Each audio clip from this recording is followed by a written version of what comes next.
yeah. I love my HBCU. And boy, I love it, love it. I love it, love it. I love my HBCU. And man, I hope my team they won one. Yeah. I hope my team they won one. Yeah. Man. I hope my team they won one. I hope my team they won one. Yeah. I tune into the HBCU Sports Lab to see if my team won or lost. If they lost, I'm quiet as a mouse. But if they won, keep tab. I'ma do the dab, yeah. Dr. Cavil, he know what he be talking about. Mike and Charles, they know what they be talking about. They compress the analytic data with the hip hop. If you know them like I know them, they gon' tell you if your team, if they won or lost, and who the ball. So listen to Professor, yes sir, and pay attention, cause he gon' teach a lesson. This is Dr. Bills with Inside the HBCU Sports Lab with Mike Washington, Charles Bishop. Mike Washington is still on assignment, but we have none other than Charles Bishop. He was actually on assignment this morning getting some work for us done. With that being said, we'll lead into what that really looks like, but let me give the proper introduction. Welcome to episode 495. Charles, we're 5 episodes away from 500. The countdown continues quietly. We snuck in, prolonged it a little bit to give you a little more work in there, Charles, but at the end of the day, it's 500, man, and we'll see what it looks like. Retirement for the old dean. We'll see what that means as things continue to matriculate. Man, I got to find a way to stay with it in baseball, though, man. I got to get some special episodes or something, Charles. You got to, let me sneak in the back door or something. I know some emeritus episodes. I like that. Well done. Welcome to episode 495 of Inside the HBCU Sports Lab radio show and podcast. The show that's covering the sporting HBCU dash for all things HBCU sports. For institutions large and small, from the NEIA to the NCAA, we share insights and information on the HBCU sports culture, HBCU athletic aesthetics to facilitate the story of HBCU athletic programs in the business of HBCU sports. I'm your host, Dr. Kenyatta Cavil, along with my co-host, Mike Watson, Charles Bishop, filming from our home studios and sending a signal live. KCWH 1230 AM studios with the Texas Radio Hall of Famer, multi-Hall of Famer Ralph Cooper in the beautiful home of Texas Southern University. With that being said, Charles, how are you doing today? Doing well, Doc. We're beyond spring break for a lot of us now, and now we're in that back end of the semester. Basketball is still with us for now, but we're moving into those spring sports. So looking forward to a busy 6 to 8 weeks here. That said, today's episode of Inside the HBCU Sports Lab is sponsored by THG Agency LLC. THG Agency is a company that provides sporting and educational consulting and as well as data analytics. With that being said, Charles, you were in the opening of a golf assembly, I believe it is. Give me a little more information about what that looks like this morning at Texas Southern University. I got there for breakfast, but I had to run to another meeting.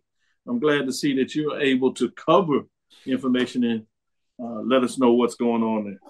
Yeah, big things happening at Texas Southern today as they unveiled a new golf simulator, which is huge news in regards to what they're able to do with their golf program. But Texas Southern, one of 10 HBCUs selected for the HBCU Golf Consortium Initiative, which is a pilot program under the leadership of Make Golf Your Thing, focusing on the business of golf, research, and agronomy and career pathways. So you had various representatives from PGA, from the LPGA, from the USGA, who are all in attendance today at Texas Southern. Huge event.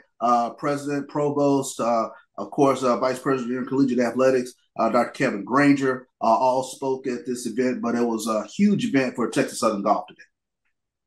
Good stuff. Well, let's get right into it and play some footage of that event. Probably about 6 at a time would be comfortable.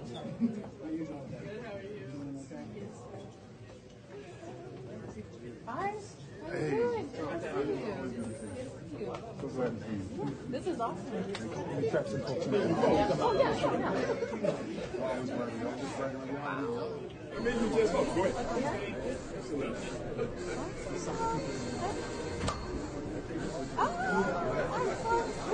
It looks so pretty in there. nice in there.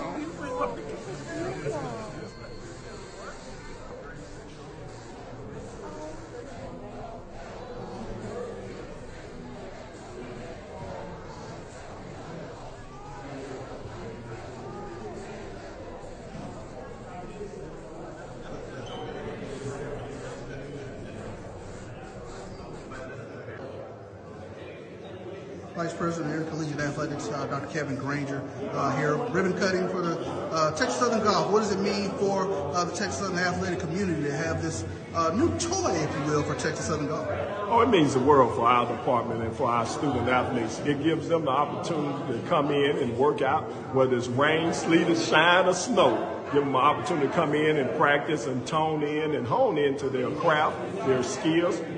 We thought it was super important for us because at Texas Southern, our goal for about 2 years has been to upgrade our facilities. And so we've been on that march with our strength and conditioning facility, upgrading this, obviously adding the golf simulation, and then many other projects where we're opening up the athletic transformational center. We had upgrades on the score clock, on the basketball court. So we have a number of projects. Then we get ready to open our new strength and conditioning facility.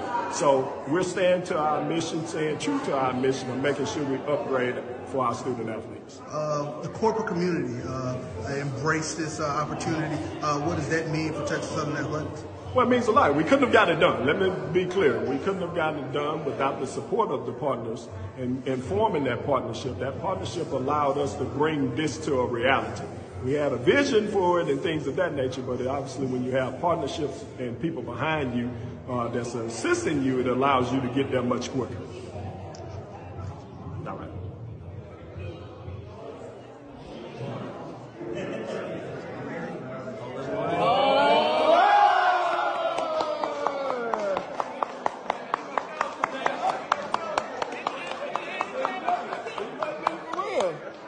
Why don't y'all take one? So we can get it on video. They're going to get it on video. Here at the ribbon cutting today for Texas Southern Golf. Casey, talk a little bit about what this means for Texas Southern Golf to have this ribbon cutting here to open up this golf simulator. It's huge, man. So blessed to have it. It just helps us to compete, helps us to bond, helps us to have a facility that we can use to attract recruits. It's a beautiful thing, and it's, we're HBCU, and I'm so happy to be a part of this because it's more than just about golf at this point. It's about the business of golf, and it's about how we can really do in the future, and I'm very excited about it. It's a blessing to have all these things. What are some of the things, especially with regards to the golf simulator, that you're looking forward to kind of playing with some of the toys? Oh man, it's as a golfer, it's so exciting. It's a simulator is everybody's dream. You have it in your backyard, you have it in certain golf courses, but to have it on your campus and have access to it 24 hours a day, like I might be in here at 3 in the morning hitting golf balls, and I feel like that just makes a difference in being good and being great. Coach Schenkel, you have the ribbon cutting here for the golf simulator. Talk about what this means for the Texas Southern Golf Program. This is huge. It's an outstanding day. This golf simulator is going to just transform my golf team to the next level. Not just the golf team, but student bodies allowed to come in here, staff. This is a great move toward excellence in golf, and I'm just so proud to be a part of it. Great turnout here with regards to the ribbon cutting. What does it mean for the Texas Southern community for them to really embrace Texas Southern golf? I mean, this is the avenue. I mean, it's not just golf. It's a lot of jobs involved in golf here, and this is a great place for them to come over and enjoy, and I'm excited about it. It's a big deal.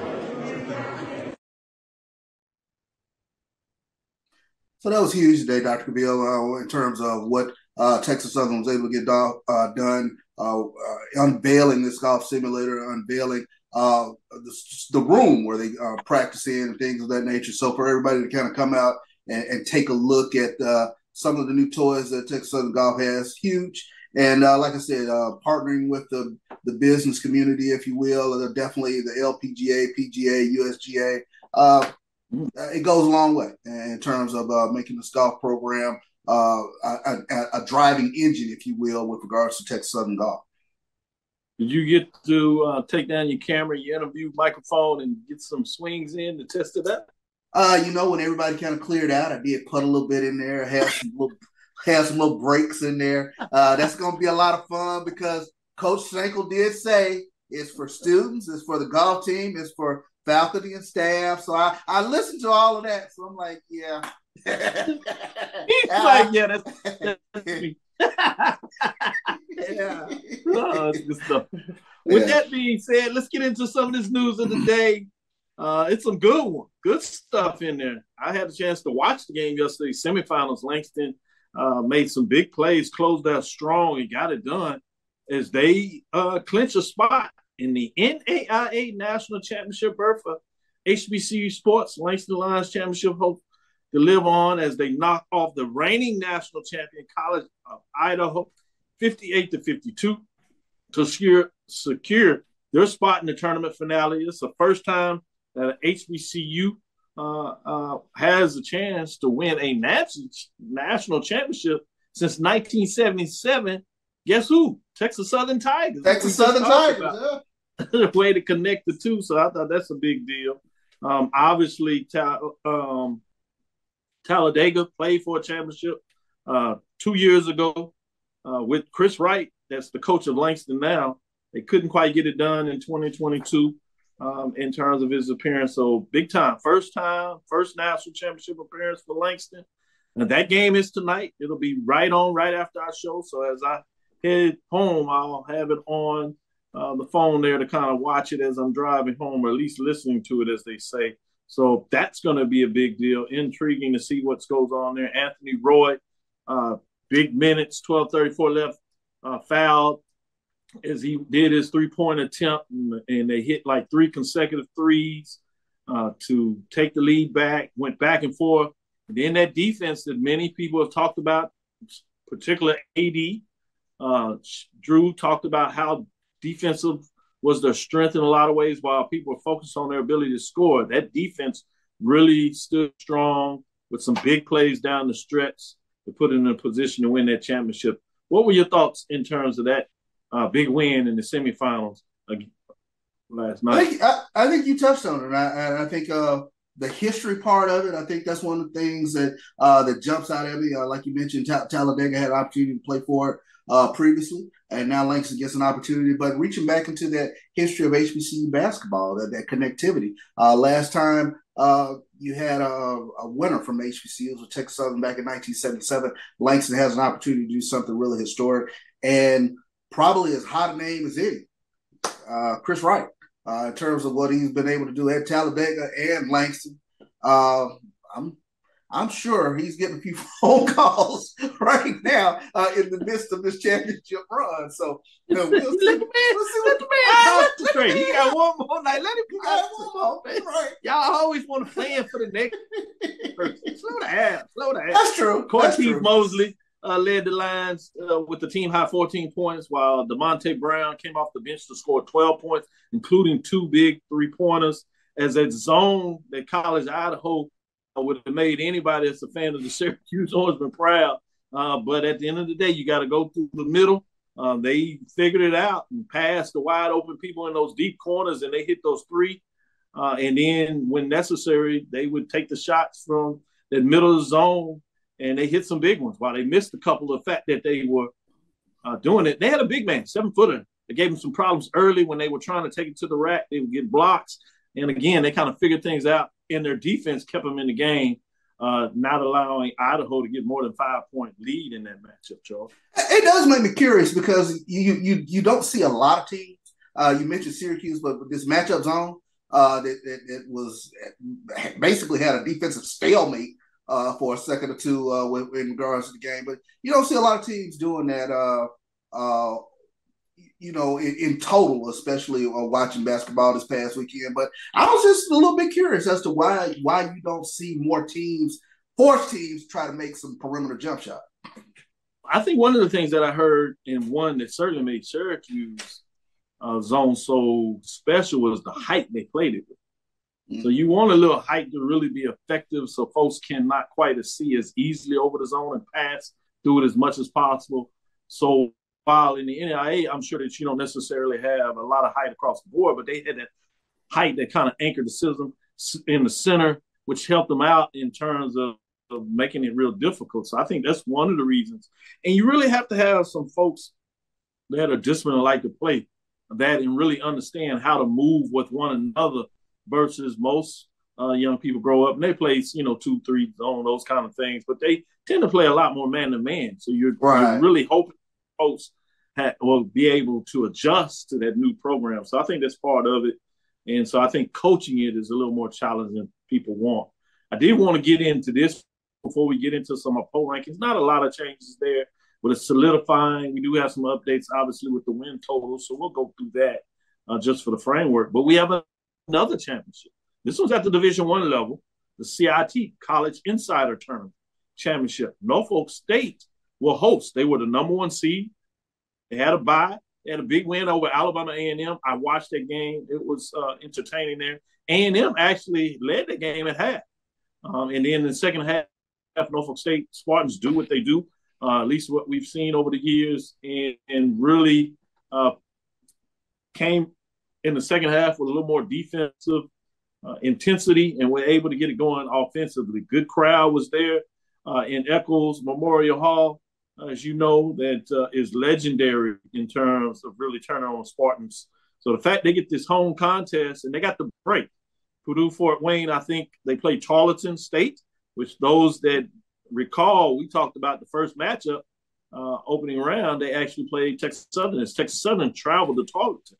So they had made it to the semifinals for that run and faced Purdue, and they had Purdue Fort Wayne, that's 23-12, 11-9 as they came out of Horizon. They got a big win, late in that game to get it done. Or Norfolk State would have likely been on the road for this championship game against Tarleton. But the fact is, Purdue Fort Wayne got it done. At one point, I think it was like 81, 80, 82, 81, something like that in that matchup. As Spartans get it done, taking down Alabama A&M with the final score 81-66.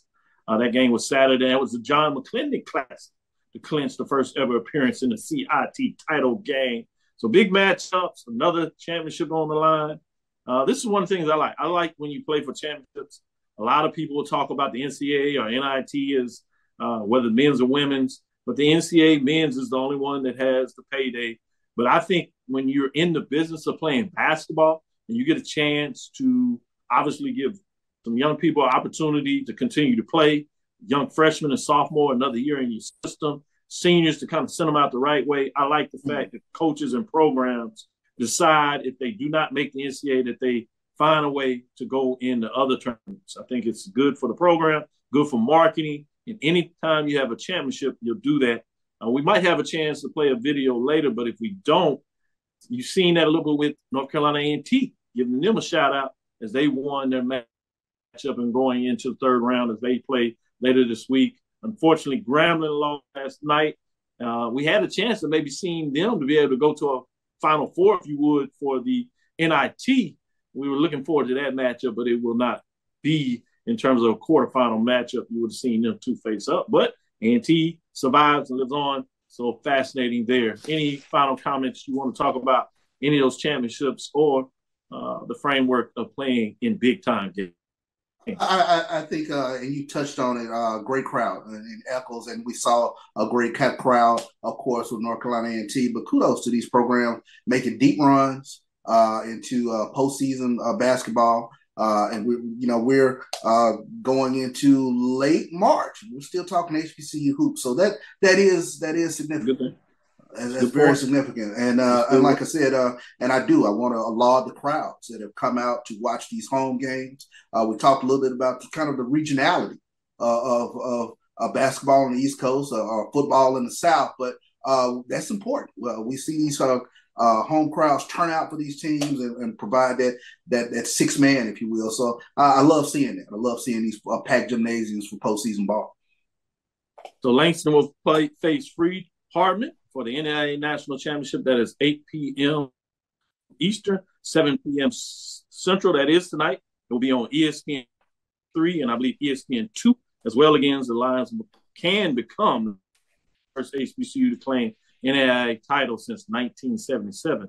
That was Texas Southern with our very own Coach Bob Martin that did that and got it done out of Mississippi. Yes, he is. The championship game for Norfolk State is tomorrow night, and that is Wednesday. That game will also be broadcast on ESPN 3. So check it out. Keep your eyes on what that looks like in terms of some information there. The game will be tomorrow night, the face-off there. So with that being said, let's take our first break. We'll come back on the other side and get into some of these poll rankings and see what Charles thinks of these basketballs. We starting to come. Probably some obvious champions out there, but we'll go through the process until we get to the finality, till basketball season is over for every basketball program. We'll keep it running. Like you said, this is the latest I've had, this poll rankings, as we got past the first weekend, have some teams playing, which is a good thing for HBCU basketball, HBCU sports. With that, we'll come back on the other side and get into it, mid-major division style. We'll get into women's first, and we'll keep it marching. Stick with us. Be right back after this break. If you think all pads are exactly the same, think again. This is Always Ultra Thins reinvented with the Always Triple Protection System. This pad wicks gushes 90% faster, absorbs even more so you can feel dry, and locks odors in. Rethink your pad for up to 100% leak-free and odor-free comfort with the totally reinvented Always Ultra Thins. This is always like never before. The Cavil Group is a Florida-based marketing and training consulting firm. We help businesses communicate to their target audience and engage them in conversation. We also help to expand their audiences, which will ultimately result in growth for those organizations. In addition to being a certified constant contact specialist, my colleagues and I are also certified in John Maxwell Leadership Principles. We use these proven principles to conduct workshops, training, and private coaching sessions for individuals and companies looking to take things to the next level. Contact us to schedule a free consultation. Issues today, don't delay, call Cavil. As technology continues to bring changes to the world of education, it's time we also reimagine teacher professional development. Gone are the days of one-size-fits-all learning that can only be accessed at a specific time and place. The Stride PD Center is an on-demand library of mobile-friendly courses that allow educators to learn anytime and anywhere. Our dynamic courses provide bite-sized learning and help educators advance their knowledge while also gaining professional development hours. The best professional development plans are those that include a level of flexibility and choice for educators. Whether you're a teacher, school, or district, visit us today to take charge of your learning. Compress the analytic data with your hip-hop. If you know them like I know them, they gon' tell you if your team, if they want to law, and who the ball. So listen to Professor, yes sir, and pay attention, cause he gon' teach a lesson. This is Dr. Wills inside the HBCU Sports Lab with Coach Jimmy out there say, man, a little too much work to do that zone. I understand. Appreciate that. And I tried to say it, Professor Jimmy, as they say out there, since he coaching and teaching. With that being said, I just didn't want to throw him under the bus like Coach did. Let's go through the top 5. Nobody dropped out, and we'll get through this pretty quickly. Games are not played. This at the mid-major women's level. The seasons are complete for the women. When you look at it, let's look at those top 2 receiving votes. That's Virginia State, Lady Trojans, 23-5. Man, significant season to be held there. Savannah State Tigers, 20-6 in terms of what this looks like. Let me give you a couple of more. Just give you the next 3 or the final 10, if you would, that were receiving votes. That was Kentucky State Thoroughbreds, 21-7. Fisk Bulldogs were 20-10. Philander Smith Panthers, 23-7.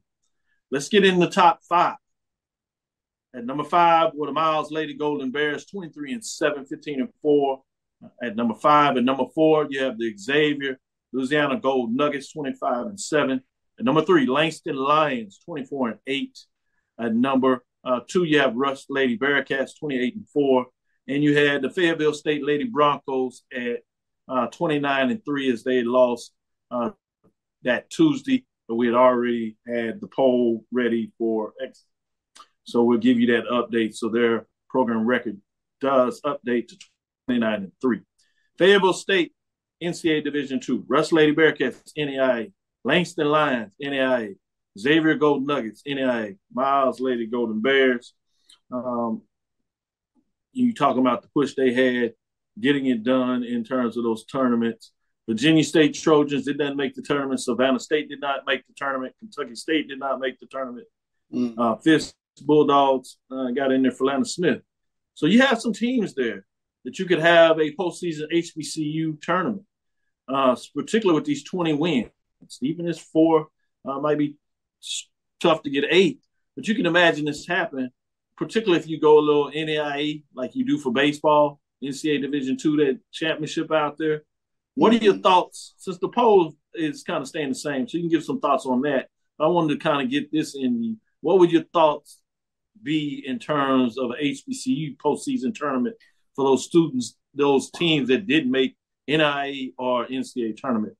That's what I was thinking as I was looking at the final poll rankings, and I was thinking to myself, wow, wouldn't it be fun to see these teams in the postseason tournament play each other, sort of recreating that NAIA district from back of days of yore, if you will. How much fun would that be? But just looking at it, all these teams with 20+ victories.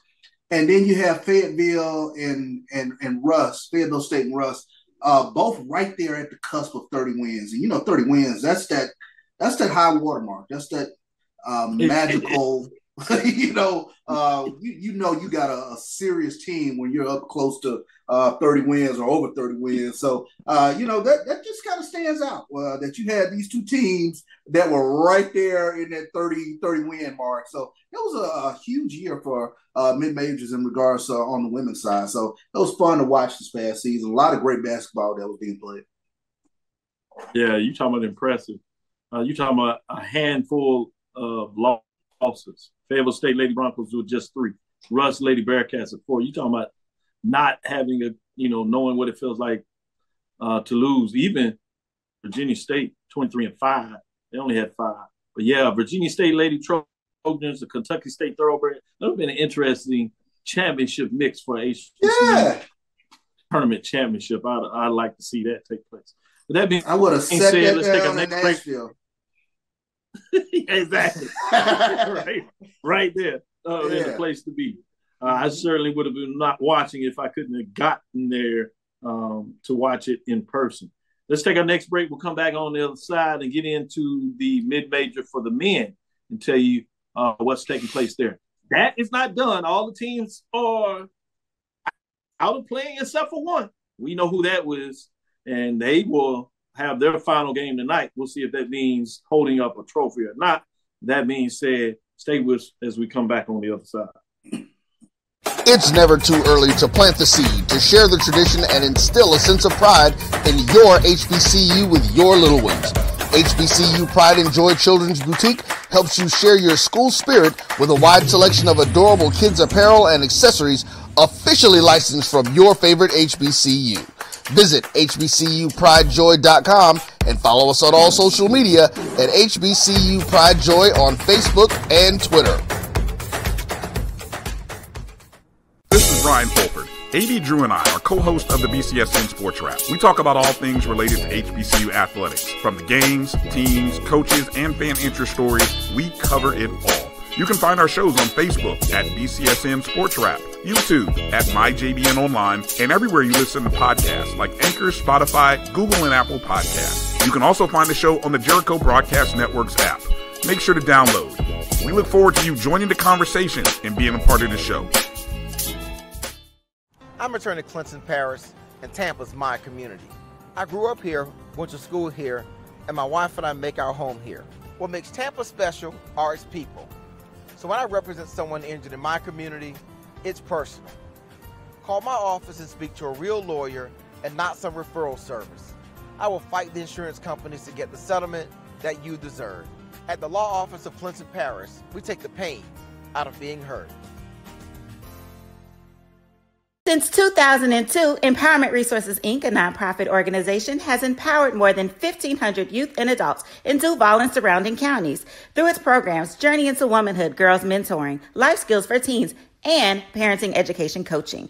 To get involved with programs, volunteer, or donate, visit www.empowermentresourcesinc.org. Follow us on social media, facebook.com/empowerment.resources and instagram.com/empowermentJAX. Press the analytic data with the hip hop. If you know them like I know them, they gon' tell you if your team, if they want to law, and who the ball. So listen to Professor, yes sir, and pay attention, cause he gonna teach a lesson. This is Dr. Ville's Inside the HBCU Sports Lab. Let's get into the poll rankings this week. Week number 12 for the mid-major division of the men. All teams have concluded a season except for one. Imagine they are number one, but let's get into it. No one dropped out. Poll rankings stayed the same, but let me give you the top 5. Outside of those last 2 that are standing at receiving votes, Tougaloo Bulldogs 23-7, 15-3. Benedict Tigers 23-8, 15-6. The next 3, just to give you those teams, Benedict Tigers 23-8, Texas College Steers 22-9, Morehouse Maroon Tigers 20-10, Xavier Gold Rush 22-7. Even Talladega had 22 wins, just to give you all those teams that had 22 wins on the men's side. And obviously, Lincoln, Pennsylvania, coming out of the CIAA, did not reach 20 wins, but they won the CIAA tournament. So they got a trophy for sure. Let's get in the top 5 rankings where it really gets solid. Philander Smith Panthers 21-9, 14-4 in the conference race. Florida Memorial, and these are all championship teams for the most part, whether it was division or a conference championship.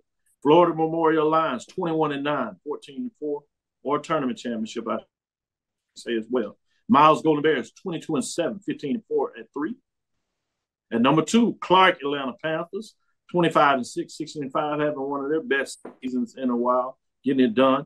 And number 1, Langston Lions, as they had yesterday, improved their record to 34-1, 21-1. Charles, you asked the question. Who was the last team or the team that beat Langston Lions? It was University of Arkansas at Monticello, and it was just a 3-point victory. Credit to Monticello. They cracked the code that day. They cracked the code, And it was on the road, 64-67. That was December 4th. On Monday, one of those Mondays, Saturday, Monday. On the road, always tricky. Even for the great championship team. I wonder if it was an alpha on that team that got hot on December 4th. You got to believe. You got to believe it. With that being said, Charles, what are your thoughts on the poll rankings, Langston Lions, and obviously you give a little nod and shout out for the game tonight in terms of Langston Lions as they have a chance to bring home a championship? Yeah, bring home a championship. You're looking at an opportunity for history. 35 wins. That's amazing to even say. Which is on the line tonight for Langston, and we'll see if Cortez Mosley, if he can go off tonight and get into that 20-point scoring range for Langston tonight, and let's see what that defense does. I think that's been something they can hang their hat on going through this tournament. The fact that they can lock you down for extended periods. I think this past game was the only game where they weren't up at some point by 20 some odd points. So I think you're going to have to hang your hat again on defense again tonight for Langston, and history's on the line. Looking forward to it.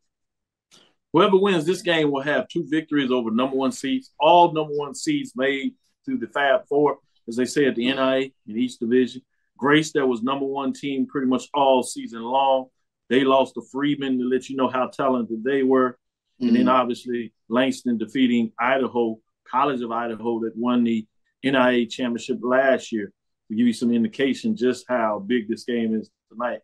You're talking about top teams, top 4 teams ranked throughout the season that are playing some good basketball. One other thing before we go to our next break and come back on the major side for the men and women, we'll start with the women, is shout out on Facebook, Michael Stewart. With the win tonight, we talked about 1977, but he said Langston University with the win tonight can join 2 historic clubs. HBCUs with NAIA men's basketball national titles. That's Tennessee State that we allowed, as they were first program out there to win 3 straight. That was even before UCLA had their run in the NCAA. Tennessee State with 3 championships. That was 57, 58, and 59. John McClendon, we talked about that game with Norfolk State, giving that historical context out there. Kentucky State, they did the three-peat as well. They did it in 70, 71, and 72. Central State of Ohio, shout out to former Dean Cummings, that played on the team before they made that run at the national championship and actually recruited some of those players that played on that type team. They won the championship in 65 and came back and got it again in 1968. Grambling, as we talked about Grambling cutting down the nets with NCAA, we made sure everybody understood that they got a NAIA championship, legendary players that played on that team in 1961, getting it done. In Prairie View, talking about the SWAC dominating, comes back a year later in 1962 and won the championship. Prairie View won the regular season championship in 61. Grambling was right behind them, and then they win the championship. Prairie View gets it done and wins the SWAC championship in 62 and cuts down the nets. Talking about some history there. And then obviously Texas Southern in 1977. Texas Southern played for the first segregated national championship, lost to McNeese State in that championship, and comes back full circle, different coach many years later. That was in the 50s as you desegregate the NAIA and get it done. But also in terms of coming from Oklahoma, they become an Oklahoma school with NAIA men's national championship at Oklahoma City. They won 6 of them, 91, 92, 94, 96, 2007, 2008, kind of let you know the run they had. Oklahoma Baptist with 2, 66 and 10. Cameron University with 1 in 1980. Southern Nazarene with 1 in 1981. Science of Art, USAO now, 1 in 2002. And Mid-American Christian 1 in 2016. Didn't realize NAIA was flooded, obviously, in Oklahoma, but how well they play basketball. Langston can join that club in terms of the state of Oklahoma. So they have 2 historic opportunities they can make with history tonight. With that being said, let's take our next break. We'll come back on the other side, get in the major division for the women. Since 2002, Empowerment Resources, Inc., a nonprofit organization, has empowered more than 1,500 youth and adults in Duval and surrounding counties through its programs Journey into Womanhood, Girls Mentoring, Life Skills for Teens, and Parenting Education Coaching. To get involved with programs, volunteer, or donate, visit www.empowermentresourcesinc.org. Follow us on social media, facebook.com/empowerment.resources and Instagram.com/empowermentJAX. The human voice has always connected audiences with experiences. Major brands all across America have trusted Kever's voice time and time again. Conversational, powerhouse, intelligent, and sincere. That's the voice you need for your creative marketing process. KEAVERSVOICE.com. Kever's Voice, Kever's Voice, KeversVoice.com. Always on, all the time. Nope. Nope. Come on, him? Ooh, I like him.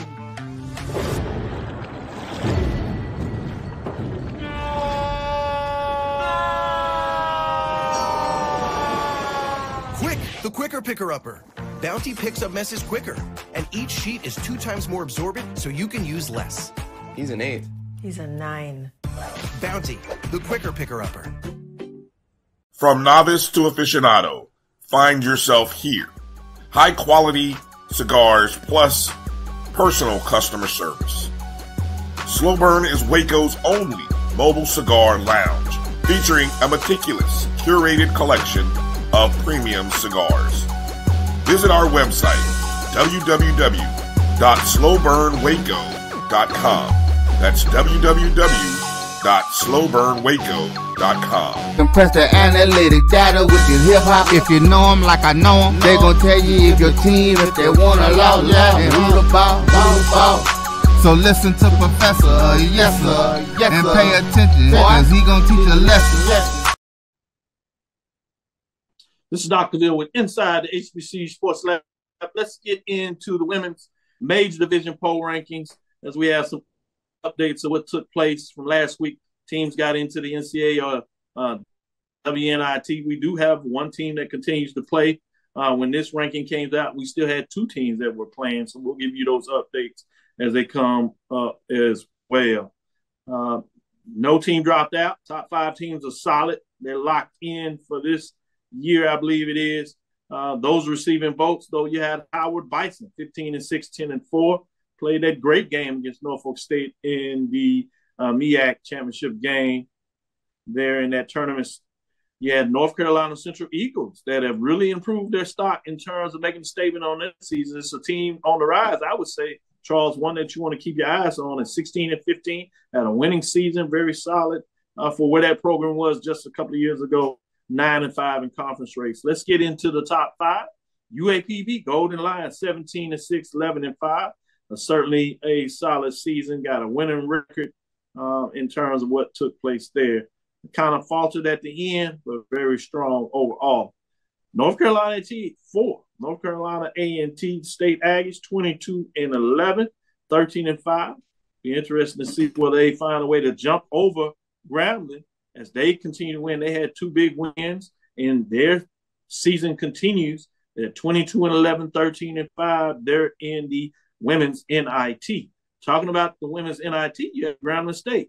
When this poll was released yesterday, they had the win in the WNIT tournament, 23-9. Since then, we know that they have lost 15-3, so they will fall to 23-10 as we get into things next week.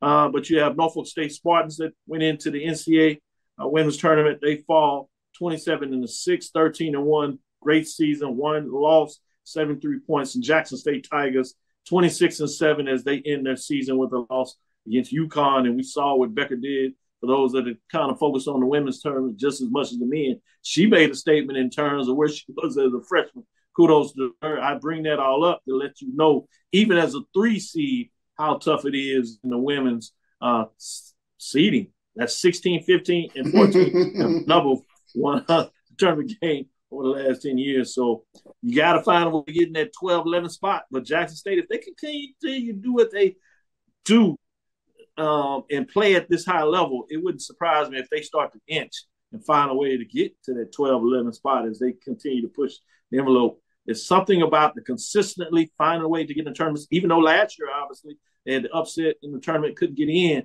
But people look at the season and also the body of work. No, they're not supposed to do that, but you know that's just habit and the way things go. So I thought that was important to point that out in terms of the trajectory of where these programs are. But great season on the women's side.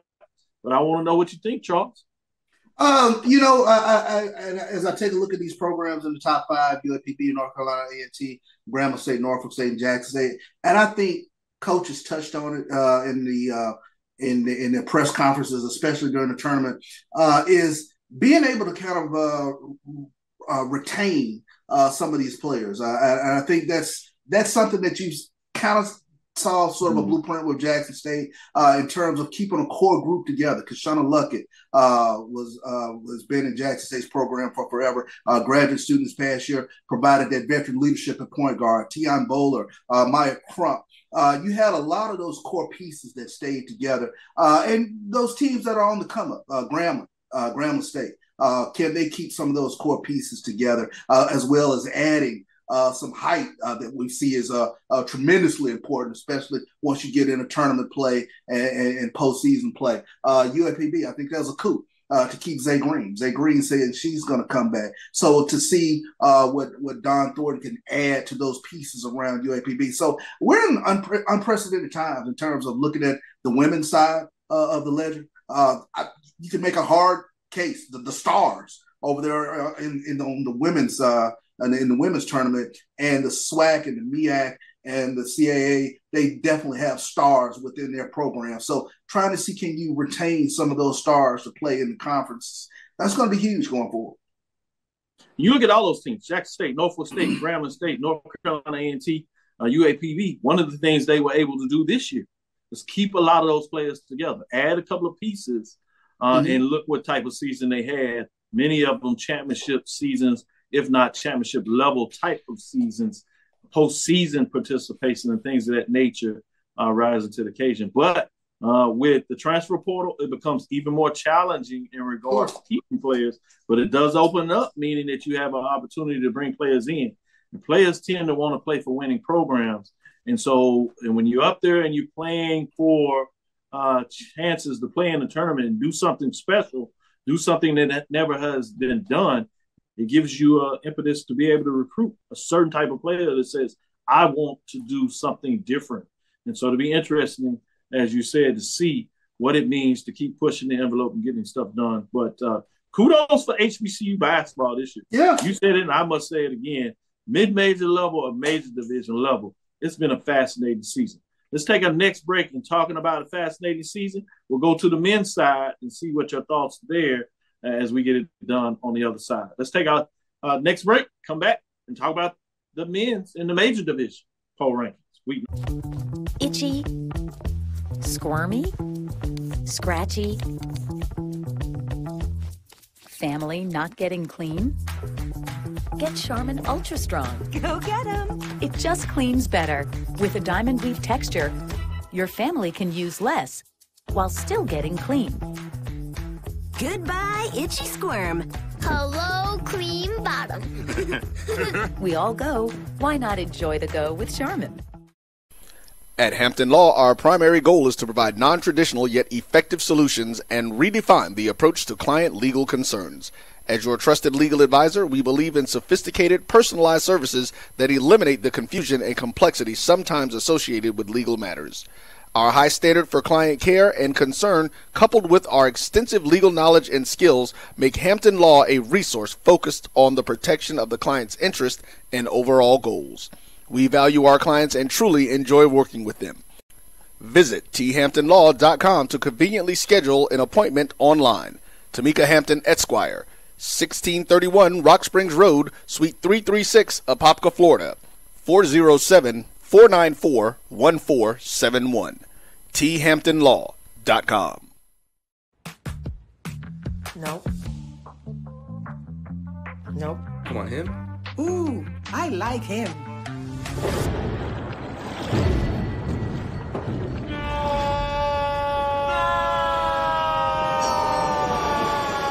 Quick, the quicker picker-upper. Bounty picks up messes quicker, and each sheet is 2 times more absorbent so you can use less. He's an 8. He's a 9. Bounty, the quicker picker-upper. From novice to aficionado, find yourself here. High quality cigars plus personal customer service. Slow Burn is Waco's only mobile cigar lounge, featuring a meticulous, curated collection of premium cigars. Visit our website, www.slowburnwaco.com. That's www.slowburnwaco.com. When it comes to professional learning, teachers deserve better. From the leader in online learning, Stride brings you the Stride Professional Development Center, an on-demand library of mobile-friendly courses that gives teachers choice and flexibility, allowing them to learn anytime and anywhere. Our dynamic courses provide bite-sized learning and help educators advance their knowledge while also gaining professional development hours. It's time you take charge of your learning. Visit us today to get started. Compress the analytic data with your hip-hop. If you know them like I know them, they gon' tell you if your team, if they want to lose, and who the ball. So listen to Professor, yes sir, and pay attention, cause he gon' teach a lesson. This is Dr. Cavil's Inside the HBCU Sports Lab with Mike Washington and Charles Bishop. Mike is out on assignment. We have none other than Charles Bishop. Let's get into the poll ranking here. We did have some changes this week in the men, so it's a little more interesting than the other three. So we'll just get into it and see what you think. They're dropping out this week actually was Texas Southern Tigers, 16-7, 12-6 overall as they dropped out. You see you have Tennessee State receiving votes. It should have actually been Texas Southern Tigers at 16-7 as they had that loss in the CIT against Tarleton State that we talked about earlier. Also receiving votes of Southern Jaguars, 18-14, 12-6, 39 points there. Let's get in the top 5 programs in the rankings. this week and let you know what's taking place. At number 5, you have none other than Tennessee State Tigers at 5. They jumped back in the poll. Really, if you think about the holistic part of the season, they finished at 18-15. Didn't close the way they wanted. That dropped them out last week when Texas Southern got hot in the tournament and closed up. But what a week difference a week makes as they jump in the top 5, 18-15, 10-8 out of the OVC with 41 points. At number 4, North Carolina Central Eagles, 18-13, 9-5, 51 points. As they move up a spot with Texas Southern dropping out, they get moved up as they close out in the season with 18 wins. At number 3, Howard Bison, 18-17, 9-5. Obviously, a tough loss in the first 4 of the NCAA tournament, but they make the run in the MEAC and add another trophy to the trophy case as Howard Bison, the Howard University, has become a basketball program, both on the men's and women's side. Some people would say all sports trophy may be in their way, is the way they have been turning around their program overall, 18-17, 9-5. Good. Life is good at the Mecca, 52 points as they move up a slot from being 4 last week. And number 2, Norfolk State Spartans with the win over Alabama A&M, HBCU program, 23-11, 11-3. 4 first-place votes, 102 points. They ranked number 2. This is a program that won the regular season, didn't get it done in the tournament, lost to Howard as Howard cuts down the championship. Obviously, Howard played Delaware State in that championship game, get it done in terms of what it looks like there. Another thing about Norfolk State in terms of the Spartans, we say they play for a championship CIT. Should be interesting to see what that looks like as they move forward. At number 1, Grambling State Tigers, 21-15, 14-4, 7 first place votes, 105 points. So you see this week, Norfolk State added the first place vote. Shifting away. Grambling State had the regular season championship, a tournament championship, went to the NCAA first 4 and got a big win in overtime. So they sit at the top, but they do have that loss in the next game. Norfolk State didn't have the tournament championship, have a regular season championship, better overall record, 23. Lost. Norfolk State ended up evening the MEAC SWAC matchup as they got it done. That SWAC was leading 3-2 in 5 games that were played in non-conference play, if you would. You get a postseason matchup between Alabama A&M, a team that was hot, middle of the pack for the SWAC. Make sure we point that out. But did get the win over Austin Peay on the road. They go on the road to Norfolk State. Beat them at halftime. Norfolk State closes it, gets it done. So you have a 3-3 series there. Both of them had winning records over their HBCU programs with wins over Tennessee State by Alabama A&M. Speak about them. You also had wins with Norfolk State over Howard, Hampton in terms of some of those mixes in the mix.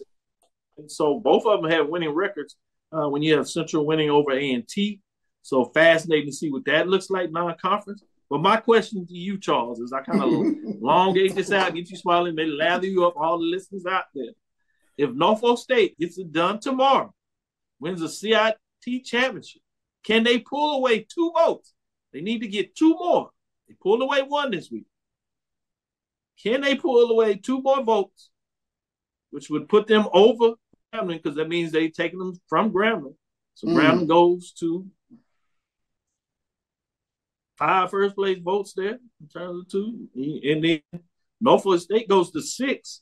So overall point differential, you probably would see Norfolk State taking over Grambling. What are your thoughts? Is that possible? Is that feasible? Would you agree or disagree? If you were a voter, what would you do? I put some stock in the public. I know. I did because that's tough. That's tough. I do put some stock into the opportunity to hang a postseason championship banner. And that's what's on the line here for Norfolk State. Say what you want. You know, how you feel about the CBI, CIT. That's brand recognition for a basketball program to me. I mean, when you take a look at the fact that they have an opportunity to do something historic here. And can they pull away 2 first place votes from Grambling? Oh boy, that's hard, because regular season championship, SWAC tournament championship. They're in the mystique of March Madness. They get a play-in victory or get a victory in the tournament. That goes a long way, but I still got a team playing. Now I can't overlook that. I really can't overlook that. So is it possible? Is it possible, Dr. Cavil, to have a split national championship in terms of Dr. Cavil's final ranking? Have we ever seen it? I'm not sure how you would split it up. You would need – you've seen it before football side. We see the split championship. You have the same number of voters. The challenge you have here is you have 11 overall voters. So you would need to get some really intriguing math with Howard falling some spots. So it would work out that one may have more first-place votes, but they would get points based on being ranked lower somewhere in the poll rankings, which I think would be a challenge this late in the season. But feasibly, with the math, I guess I got to say it is possible, but I doubt it in terms of the point rankings here that would take place. Interesting when you think about that. And you said hanging banners. A couple of years ago, we followed Texas Southern in Hampton as they made Final Four runs in the CIT in terms of that. So let you know that programs, HBCU programs, have made some runs here. But to get to the championship game, we haven't seen that in this young CIT tournament, if you would. So it's fascinating to see that that's in place now. You never had a team that come in with the number one seed. So they got the bye. So the fact they're only playing 2 games, that may bother some voters out there. But with that being said, let me go with the lab listeners. What do you think in terms of that? Legendary Joyner with Hampton made their run. He retires this year. And then you see now Norfolk State has a chance to play for the championship CIT tournament. Fascinating to see what that looks like and see what people think. I want to know during this break, let me know. Would you support Norfolk State in regards to them? How would you vote in the poll rankings? Where would you go? Would you have Grambling State number one in terms of what they did with the body of the season and the late season run? Or Norfolk State? Who would you have in terms of championship? And we got followers out there from Grambling. We got followers out there from Norfolk State. So I know where they're going to vote. Here we go. Yeah. So I'm just fascinated and interested. I want to see what the people think. With that being said, let's take a last break. We'll come back with the other side. Let Charles do his thing. Ask the question of the day. Many people have enjoyed that, so we'll keep that going. With that being said, let's take our last break. Come back on the other side. I want to see what some of the people type as we are taking our break. Let me know your thoughts. I'm going to look down and see what you're saying in the lab. If you think all pads are exactly the same, think again. This is Always Ultra Thins reinvented with the Always Triple Protection System. This pad wicks gushes 90% faster, absorbs even more so you can feel dry, and locks odors in. Rethink your pad for up to 100% leak-free and odor-free comfort with the totally reinvented Always Ultra Thins. This is always like never before. The Cavil Group is a Florida-based marketing and training consulting firm. We help businesses communicate to their target audience and engage them in conversation. We also help to expand their audiences, which will ultimately result in growth for those organizations. In addition to being a certified constant contact specialist, my colleagues and I are also certified in John Maxwell Leadership Principles. We use these proven principles to conduct workshops, training, and private coaching sessions for individuals and companies looking to take things to the next level. Contact us to schedule a free consultation. Issues today, don't delay, call Cavil. As technology continues to bring changes to the world of education, it's time we also reimagine teacher professional development. Gone are the days of one-size-fits-all learning that can only be accessed at a specific time and place. The Stride PD Center is an on-demand library of mobile-friendly courses that allow educators to learn anytime and anywhere. Our dynamic courses provide bite-sized learning and help educators advance their knowledge while also gaining professional development hours. The best professional development plans are those that include a level of flexibility and choice for educators. Whether you're a teacher, school, or district, Visit us today to take charge of your learning. Compress the analytic data with your hip hop. If you know them like I know them, they gon' tell you if your team, if they wanna lose, and who the ball. So listen to Professor, yes sir, and pay attention, cause he gon' teach a lesson. This is Dr. Bills inside HBCU Sports Lab with Mike Washington, Charles Bishop. Professor Bishop, go ahead and go away. Ask your question of the day. Well, the last discussion we were having was a perfect segue into the question of the day in terms of how much relevance do we put on tournaments other than the NCAA tournament, looking at the CBI, the CIT. We're seeing our HBCU teams making deep runs into these tournaments. So the question becomes, are these tournaments, how relevant are they in terms of the psyche of our HBCU fan base? Great question there. I'm going to say this before I give a full framework of discussion. Let's play this video. 7 seconds. Back to Davis. 5 seconds. Tucker. Kick out. Bracone for the win from long distance. From long distance. Malia Bracone knocks it down.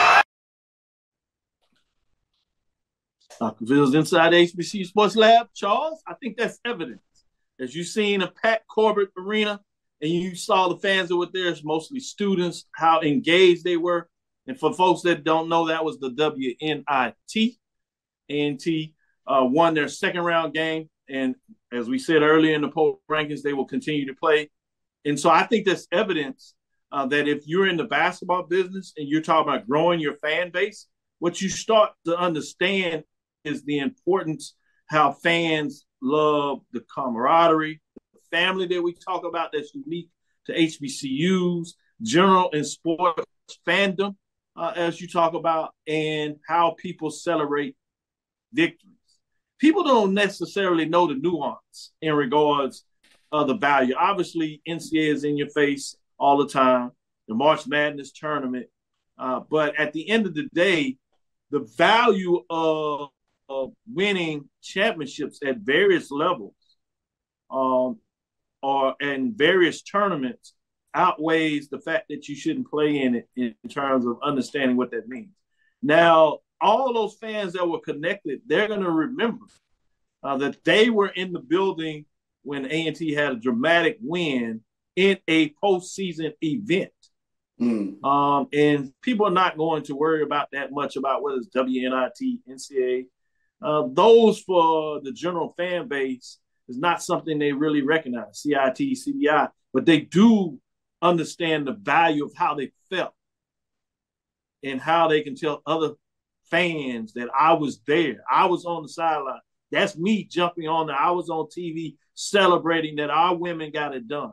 So I think it is immeasurable when you're understanding marketing and creating the brand recognition of taking advantage when your teams go to these tournaments and celebrating what that looks like. So the back end question to that is, and I know every team has a unique situation in regards to whether they should accept postseason invite to play into these tournaments. But what you're basically saying is the brand value to the school is too great an opportunity to not or to decline an invitation into the WNIT, into the NIT, into the CBI, CIT. Right. So I think you reframe it. A lot of time coaches put everything on the fact that you're going to look at winning a regular season championship. Then obviously it's about the postseason tournament. And so if you do not win those, a lot of times people see it as a loss. I think you reframe and say, here at this program, we chase championships. We chase championships, postseason participation. So whether this is a regular season championship, tournament championship, NCAA, Division I, Division II, NIA championship, CBI, CIT, WNIT, NIT, WCBI, I don't care what you call it, HBCU tournament, we chase championships. So we connect winning with our pedigree of a program in terms of the brand recognition of postseason participation. So we're going to always look to participate. So you plan at the beginning of the season and budget to the fact that we're going to look at postseason and reward you for a great season. And not only we're going to reward our players, we're going to reward our fans, and we're going to do as much as possible to get home games. So we can reward our fans for a great regular season. We can reward our fans for and players for a great, reward our coaches for a great season. And we do not measure just greatness by the fact of whether you win a championship. The fact that you had 20 wins or a winning record on your way to chasing those championships are just as important, because now it prepares you for the next year as you roll over and you start brand marking that this is another season, and the continuation of our great program continues in terms of we chasing championships at various years, whether it was NIA championships in the 50s, 60s, 70s, NCAA championship Division IIs in the 70s and the 80s, or whether that is Division I championships in terms of conference, regular seasons, or postseason wins in the NCAA tournament at the Division I level. Men's or women's, we chase championships. That's important. That's important to hear, and that's important for programs to hear, especially when you talk about the retention of athletes and things of that nature, that you have that tagline, that they understand that, we're cut above. We chase championships. I love that. Yeah, and if you think about it, you really can do that in multiple sports. So you find a way to brand yourself where you are. Sometimes if you're not careful and you're always looking to the nexus of comparing yourself to everybody else, sometimes you need to start for your greatness of where you are. And then you build upon that to the next level in terms of moving further, and you find ways to further support yourself in that mechanism. So I thank you for that question, because I think contextually at this time right now, it's really timely and important. And hopefully that video connect with the fans out there and understanding what we're saying. With that being said, let's close it up so we can get into this NAIA championship game with Langston. Thank you for listening to Inside the HBCU Sports Lab. Make sure you share our podcast with your friends and colleagues. I am Dr. Kenyatta Cavil, the Dean of HBCU Sports, coming from inside the lab in the College of HBCU Sports with Mike Washington, Charles Bishop. Again, I want to thank you for listening, Dr. This is Inside the HBCU Sports Lab with Mike Washington, Charles Bishop. Every Tuesday, Thursday, right here at 6 o'clock Central Standard Time. We look forward to Thursday as we give you the latest news, and we'll give you an update of who cut down those nets. Follow me, Dr. Kenyatta Cavil, on Twitter, X, formerly known as Twitter, Facebook, and Instagram. That's DrKenyattaCavil, Inside the HBCU Sports Lab 1 on Facebook and YouTube, Inside the HBCU Sports Lab. On Thursday, we'll get in a little ping of the bats. Baseball. Texas Southern took 2 out of 3 from Prairie View, putting up 13 runs in game 3. The Diamondbacks get down there. Jackson State is hot. They took 2 the first weekend from Alabama State. Follow it up, bringing out the brooms. Bethune-Cookman took 2 out of 3 from FAMU. Grambling is undefeated. Man, baseball is being played. It's time to get on the dime. And let's not leave out softball as the ladies out there doing their things as well. What would you say, Charles? Big weekend series as the G-Men. They come to Houston over Easter weekend, so I'm expecting McGregor to be packed this weekend. So looking forward to it. And they start early. That's on Thursday for everybody in this area that you don't know. You've probably seen that before. Easter weekend, no Sunday games, Thursday, Friday, and Saturday. Fascinating to be out there at McGregor Park. With that being said, dream big. Until you move forward, we will talk with you soon. Charles? Of course. Roy? Lecture. Dismiss.